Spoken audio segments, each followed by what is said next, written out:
બીજાના ઘરે જાય છે, ગાડી ઉભી રાખી તો હું હામાં ડેલામ ગયો, ચલો મારી કે નાના વાંધો નહીં, તમે તાર આવો ને, હું એમાં હું વાંધો. અલા ભાઈ પહેલા વહેલા થઈ, પણ ગુરુ મહારાજે તો એવું નિશાન બતાવ્યું છે કે જ્યાં ઈશાન ખૂણાની અંદર તું હાલ્યો જાય છે, આ ઈશાનનું નિશાન છે, અને જો ઈશાનમાં વીજળી થાય ને તો મારા વાલા બધા ખેડૂત તૈયાર થઈ જાય કે હવે 4 દિવસમાં મારો વાલો ગમે નથી પસાડશે, આવે કે નહીં? હે, ઈશાનની વીજળી હો. કઈ વીજળી? ઈશાનની. જે ગુરુ મહારાજે નિશાન બતાવ્યું છે ને એ ઈશાનનું બતાવ્યું છે. હે, એટલે કીધું કે પ્રથમ પૂંજું મહારાજ સતગુરુ સંત, આ અખંડ ને આરાધવા, ખોળી જોયા મેં પિંડ ને બ્રહ્માંડ, આ સોહમ પદ ને સાધવા. કેવું પદ છે? ગુરુ મહારાજે એવું પદ બતાવ્યું છે કે જે ઓમની પણ ઉપર છે. હે, ઓમ પણ આ શબ્દની અંદર રમી રહેલો છે. આને તમે ગુંજ કરશો ને તો ઓમ પણ આની અંદર છે, કારણ કે જગત આની અંદર સમાયેલું છે. સર્વશ્રેષ્ઠ શબ્દ છે આ, અને આ શબ્દને જે ખોળ કરે એનું ઘર જો કોઈને જડી જાય તો મારા વાલા કામ થઈ જાય એવું છે. અને ગુરુ મહારાજે તો આપણને સાક્ષાત કરી બતાવ્યું છે કે લે આ જ આત્મા છે, આ જ બ્રહ્મ છે, આના શરણે તું રહેજે, આના આશરે તું રહેજે. ભલે હું કદાચ હોવ કે ના હોય, પણ આ તો અખંડ હતો, રહેશે અને રહેવાનો. આ સતગુરુ છે. ગુરુ ઘાટ છે અને સતગુરુ અઘાટ છે. તો ગુરુ મહારાજ તો ગયા, હવે ગુરુ મહારાજ એનો રંગ ક્યાં મૂક્યો? આ ઘાટોની અંદર મૂક્યો છે. હવે આપણે કોનું? નિરાંત મહારાજનું દર્શન આ સંતોમાં કરવાનું છે. લાલજી મહારાજનું દર્શન તમારે આ સંતોમાં કરવાનું છે. ઈશ્વર મહારાજનું દર્શન તમારે આ સંતોમાં કરવાનું છે. જો દેહ કરીને એના શબ્દો તમને યાદ આવે, જ્યારે એ શબ્દો વાગોળે ને ત્યારે યાદ લાવવાનું કે હવે આજ અત્યારે ઈશ્વર મહારાજ આમાં પરગટ બોલે છે, પરગટ બોલે છે. કારણ કે બોલે એ જ પરમેશ્વર, બીજો કોઈ નથી. હે, બોલે એ બીજો નહીં, છે પરમેશ્વર પોતે. પણ અજ્ઞાની નર આંધળો એ અળગો રહીને ગોતે. ક્યાં ગોતે છે? થોડોક આઘો રહેશે, એટલે અંતર છે.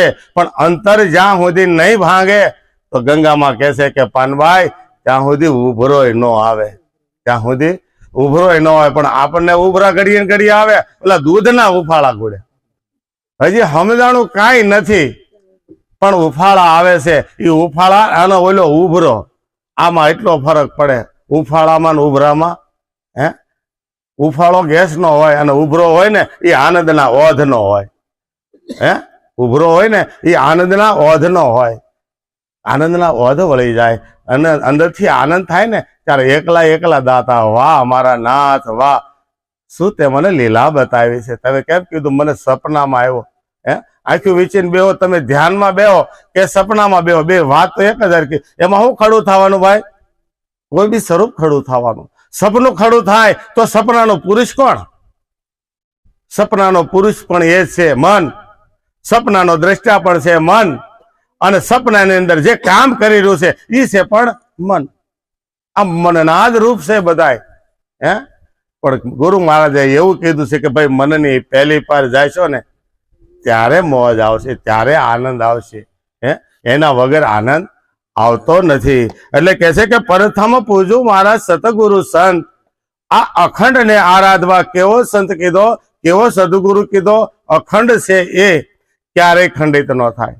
હે, 9 દરવાજે ફડાકા મારી જ રહ્યો છે. 9 તો ઠીક, પણ આમાં 3.5 કરોડ જગ્યાએ હાજર છે. એક ઝીણું એવું જીવડું આપણને અડે ને, હે, તો તરત આમ થઈ જાય છે. કીધું કોણે? અહીંયા જીવ એક નાનું એવું કીટાણું આવ્યું, એ કીધું કોણે? ને હાજર બોલે છે. હાજર બોલે છે ને એટલે આ થાય છે. પણ આપણને હજી એનું જ્ઞાન નથી. જ્ઞાન એને જ કહેવાય કે જેમ જેમ ખ્યાલ આવ્યો છે. હે, અજ્ઞાન અવસ્થા એને કહેવાય કે જે ગમીને કદાચ કાંક ડંખ મારી ગયો હોય ને તો આપણને ખબર ન રહે કે ભાઈ હું કઈડું. લોહી નીકળે તો ખબર પડે કે હું કઈડું છું. કે ખોળી જોયા મેં આ પિંડ ને બ્રહ્માંડ, આ સોહમ પદ ને સાધવા. પિંડ આ દેહ છે, એ પિંડ આ નાનું જગત છે, આ મોટું જગત છે. તો કે મોટા જગતે મેળ નહીં પડે. તમે 4 ધામની જાત્રા કરશો પણ ત્યાં કાંઈ મળશે નહીં, કારણ કે ત્યાં નાવા ધોવા અને કાંક લેવા જાય તો લઈને શું આવશું ભાઈ આપણે? ચારધામની જાત્રામાં જઈશું, કોઈ સીધો બનીને આવ્યો કે એક લખણ લઈને આવ્યો, સાચું કહેજો કે આળો ન્યા જવાય કે લૂંટે છે લ્યો શું લાવ્યા આપણે? લૂંટવા કૂટવાનું લાવ્યા. તો લૂંટાવા કૂટાવા તો તમે ગયા તા. છોકરાએ કીધું આલ્યો 1.5 લાખ રૂપિયા વાપરીને આવજો.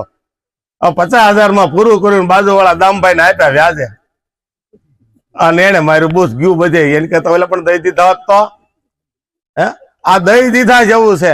જો ઈશ્વરે દીધું હોય ને તો ખુલ્લા હાથે વાપરજો. હું તો એ કહું છું, વાપરજો.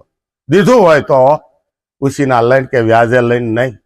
હે એક સંતની પાસે એક ભાઈ ગયા કે બાપુ એક આમાં વજન બહુ વધી ગયો, વજન વધી ગયો. તે કે બાપા વજન વધી ગયો તો અહીંયા હું લેવા આવ્યો હતું. તે કે પણ વજન કેવી રીતે ઘટે? પણ ઓલે ચોખવટ નો કર્યું, હેનો વજન વધ્યો. એટલે ઓલા બાપુ એ તો ડોક્ટરની ઘોડે સલાહ કરી, બરાબર, કે જો દેહનું વજન વધ્યું હોય ભાઈ તો પ્રાણાયામ કરે. પ્રાણાયામ કરે, એનાથી વજન ઘટે. જો મનનું વજન વધ્યું હોય તો ધ્યાન કર. મનનું વજન વધ્યું હોય તો તું ધ્યાનમાં બેસી જા, મન હળવું થઈ જાય. જો ધ્યાનમાં બેસવાનું એક જ મોટામાં મોટું કારણ છે, પછી આગળ જાઓ અને એ વાત જુદી. પણ પહેલું કારણ એ છે કે તમારું સકળ વકળ થતું મન સંકલ્પ અને વિકલ્પમાંથી હેઠું વહી આવે છે, શાંત થઈ જાય છે. પછી હું કીધું કે ધનનું વજન જો વધ્યું હોય ને તો 2 હાથે દાન કરી જા, આ તારું વજન બધી રીતે વયું જાય, બરાબર ને? બધું ઓછું થઈ જાય છે. કારણ કે જેને ધનનું વજન, ધન આવે છે, કુદરત મહારાજ આપણને આપે છે તો વાપરો, અને નહીં વાપરીને વયું જાય તો છોકરા હું કે બાપા ઘણું મુકતા ગયા ઉડાડો. કે બાપા હતા ત્યાં સુધી હોશમેન રહ્યા, કોઈને કીધું નહીં. આ તો હારા ઓલા ભાઈ કે કહી ગયા તમારા બાપાએ મને આપ્યા, હો ભાઈ મારે અણહકનું ન હાલે, એ આપી જાય અને એ પૈસા વાપરશે નહીં. પણ દાદા કહેવાનું બાકી રહી ગયા ને તે બોરિંગ થાય. પછી દાદો બોરિંગ થાય અને ઘરમાં આટા જ માર્યા કરે. પણ ઓલો ખેડો હારો ને